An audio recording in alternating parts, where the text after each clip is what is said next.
घायल और खून से सना हुआ रॉय नीनो को कुएं के किनारे लटके हुए देख रहा था। उसने धीरे से अपना सर हिलाकर इशारा किया कि कोई बेवकूफी मत करना, लेकिन उसी पल नीनो की नजर कुएं के पास खड़ी राइफल पर पड़ी और किसी तरह हौसला जुटाकर वो जैसे तैसे बाहर निकला।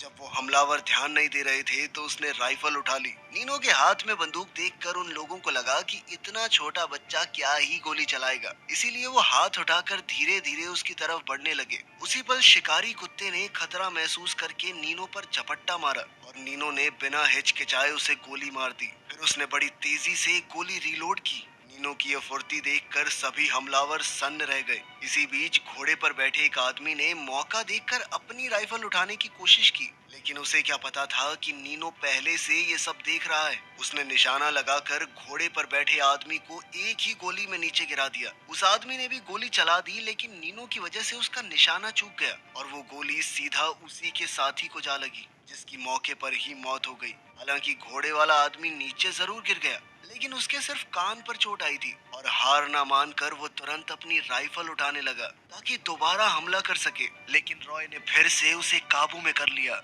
इतना जुल्म सहने के बाद भी वो नेक दिल आदमी किसी की जान नहीं लेना चाहता था, इसीलिए उसने पीछा करने वालों को छोड़ देने का फैसला किया। जिसके बाद शिकारी बेइज्जत होकर चुपचाप वहां से चला गया। उसके जाने के बाद नीनो और रॉय ने मिस फायर में मारे गए उस आदमी को दफनाया और तुरंत वहां से जल्दी जल्दी निकल पड़े ताकि वो आदमी जिसे उन्होंने छोड़ा है वो कहीं और लोगों को लेकर वापस ना आ जाए। लेकिन रॉय अब इतनी बुरी तरह पिटा हुआ था कि उसका शरीर साथ नहीं दे रहा था, इसीलिए ज्यादा दूर जाने से पहले ही दोनों को रुक कर आराम करना पड़ा। उस पल के बाद से घायल रॉय की देखभाल की जिम्मेदारी पूरी तरह से छोटे से नीनो पर आ गई। वहीं जिस शिकारी को रॉय ने छोड़ दिया था वो सीधा मालिक के पास गया। उसने सब कुछ बता दिया और ये सुनते ही मालिक गुस्से से लाल हो गया। उसने अपने मन ही मन में कसम खा ली कि वो खुद नीनो को पकड़ेगा, चाहे उसे दुनिया के आखिरी कोने तक क्यों ना जाना पड़े। दूसरे दिन सुबह नीनो ने घायल आदमी से अलविदा ली और अकेला पास ही के एक इलाके में पानी लेने निकल गया।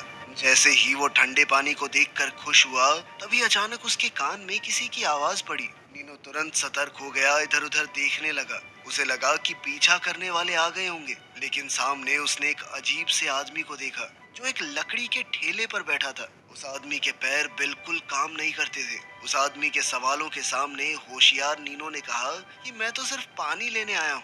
खुद को बचाने के लिए उसने झूठ भी कह दिया कि मेरे भाई और पिता पास ही में भेड़ चरा रहे हैं। ये सुनकर उस आदमी ने जल्दी से कहा कि मैं कोई बुरा इंसान नहीं हूँ। उसने नीनो को बताया कि मैंने गरम सूप बनाया अभी, अगर तुम्हें चाहिए तो बता देना। हालांकि नीनो हर चीज को शक की निगाह से देख रहा था, लेकिन कई दिन से पेट भरकर खाना न मिलने की वजह से वो अपने लालच को रोक नहीं पाया और बड़ा संभल कर उसके साथ अंदर चला गया। किस्मत से उस आदमी ने उसे धोखा नहीं दिया और अब कई दिन बाद नीनो ने जी भर के खाना खाया। जैसे ही नीनो शुक्रिया अदा करके उठने लगा और जाने की तैयारी की, तो आदमी ने अचानक कहा कि रसोई में और भी खाना पड़ा है, अगर वो चाहे तो अपने साथ ले जा सकता है। उसकी बात पर भरोसा करके नीनो खुश होकर किचन में गया, लेकिन वहाँ उसे कोई खाना नजर नहीं आया। उसी पल किसी ने रसोई का दरवाजा अचानक से बंद कर दिया। अब नीनो वहाँ पर कैद हो चुका था। नीनो कमरे के अंदर घबराकर चिल्लाने लगा, लेकिन बाहर से कोई जवाब नहीं आया। तब उसे समझ आया कि वो लंगड़ा आदमी वहाँ से जा चुका है।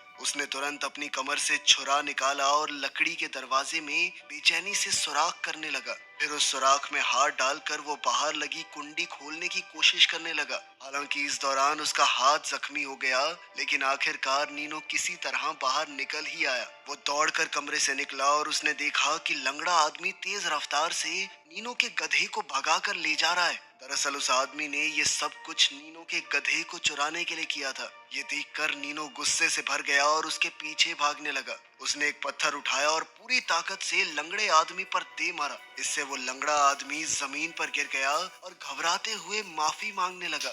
ये सुनकर नीनो ने उसे भी जिंदा छोड़ दिया, लेकिन अचानक से उस आदमी ने नीनो की लापरवाही का फायदा उठाकर दोबारा हमला कर दिया। अब गुस्से से भरा नीनो खुद को छुड़ाकर बार बार पत्थर से उस आदमी पर हमला करता रहा, जब तक उसने बिल्कुल हिलना डुलना बंद नहीं कर दिया। तब नीनो नीनो घबरा गया क्योंकि उसे लगा कि उसने गलती से उस आदमी को मार दिया है। वो बिना ज्यादा सोचे अपने गधे को लेकर वहां से भाग निकला। नीनो ने सोचा कि वो इस बात को अपने दिल में ही दबा कर रखेगा और किसी को नहीं बताएगा। लेकिन जैसे ही वो वापस रॉय के पास पहुंचा, उसने तुरंत नीनो के हाथ पर लगे जख्मों को देख लिया। बार बार पूछने पर नीनो ने सब कुछ बता ही दिया। ये सब सुनकर रॉय ने फैसला किया कि वो नीनो को वापस उसी कुएं के पास लेकर जाएगा और फिर दोनों उसी दिशा में चल पड़े। लेकिन उन्हें ये बिल्कुल भी अंदाजा नहीं था कि वो लंगड़ा आदमी असल में मरा ही नहीं था। और सबसे खतरनाक बात तो ये थी कि खेत का मालिक नीनो को ढूंढते हुए पहले ही अपने 2 आदमियों के साथ वहां पहुंच चुका था। वो लंगड़ा आदमी जमीन पर पड़ा गिड़गिड़ा रहा था और वो उन 3 लोगों से मदद की भीख मांगने लगा। लेकिन वो क्या जानता था कि ये तीनों बहुत ज्यादा बेरहम है। खेत के मालिक को लंगड़े आदमी की जिंदगी से कोई मतलब नहीं था। उसका सारा ध्यान सिर्फ भागे हुए लड़के नीनो के बारे में जानकारी निकालने पर था। जब उसने अपनी जरूरत के हिसाब से पूछ लिया तो फिर लंगड़े आदमी को वहीं गोली मारकर उसका खून कर दिया। फिर खेत के मालिक ने लाश को कुएं में फेंक दिया और नीनो का पीछा जारी रखा। थोड़ी देर बाद नीनो और रॉय वापस उसी जगह पर लौट आए। किस्मत से नीनो बिल्कुल बाल बाल बच गया और खेत के मालिक से उसका आमना सामना होते होते रह गया। वहीं उसके साथी ने जमीन पर पड़े खून के निशान को खामोशी से देखा, फिर इधर उधर देखा और आखिरकार कुएं के अंदर से लंगड़े आदमी की लाश निकाल ली। उसने लाश को बाहर निकाल कर एक अच्छे तरीके से दफनाया। फिर दोनों ने वहीं रात गुजारी और अगली सुबह फिर से अपना सफर जारी रखा। जल्द ही वो दोनों एक वीरान स्टेशन पर जा पहुंचे, जहां उनका आखिरकार उस खेत के मालिक से सामना हो ही गया, जो न जाने कब से उनका पीछा कर रहा था। अब आदमी ने तुरंत नीनो को एक कमरे के अंदर छुप जाने को कहा और खुद बाहर बंदूक के साथ खड़ा हो गया, ताकि वो अकेले ही खेत के मालिक और उसके 2 आदमियों का सामना कर सके। चालाक खेत के मालिक ने पहले तो रॉय को समझाने की कोशिश की। उसने कहा कि मैं तेरी जान के पीछे नहीं हूँ, मुझे सिर्फ नीनो को वापस ले जाना है और इस सब से तुम्हारा कोई लेना देना नहीं है। लेकिन चाहे मालिक कुछ भी बोलता रहे, रॉय पर कोई फर्क नहीं पड़ा। वो अपनी बंदूक के साथ दीवार बनकर खड़ा रहा और नीनो की हिफाजत करता रहा।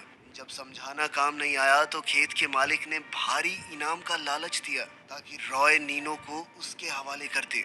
लेकिन इतना सारा पैसा देखकर भी उस आदमी के चेहरे पर जरा सी हिचकिचाहट भी नहीं आई। अब कोई रास्ता तो बचा नहीं था, इसलिए गुस्से से भरे खेत के मालिक ने जबरदस्ती नीनो को ले जाने की कोशिश की और वहां पर जबरदस्त गोलीबारी शुरू हो गई। असल में ये आदमी एक पुराना फौजी था। उसका निशाना जबरदस्त था और उसने 1 सेकंड में खेत के मालिक के दोनों साथी गिरा दिए। लेकिन तभी उसकी नजर इधर उधर गई और उसे एहसास हुआ कि घबराया हुआ नीनो गायब हो चुका है। वो तुरंत उसे ढूंढने के लिए दौड़ा और आखिरकार वो उसे एक लकड़ी के शेड के अंदर मिला। लेकिन तभी अचानक दरवाजे के पीछे से चालाक खेत का मालिक निकल आया। खतरे का अंदाजा होते ही वो आदमी तुरंत पलट गया, लेकिन तब तक बहुत देर हो चुकी थी। खेत के मालिक ने गोली चला दी और उसी पल रॉय सीढ़ियों से नीचे जा गिरा। आखिरकार नीनो फिर से खेत के मालिक के कब्जे में आ गया था। जैसे ही नीनो को जबरदस्ती गाड़ी में डाला जा रहा था, तब घायल रॉय एक आखिरी बार पूरी ताकत जोड़कर वापस दौड़ा। उसने खेत के मालिक को खींचकर बाहर निकाला और अपनी बांस की लाठी से उसका गला घोंट दिया।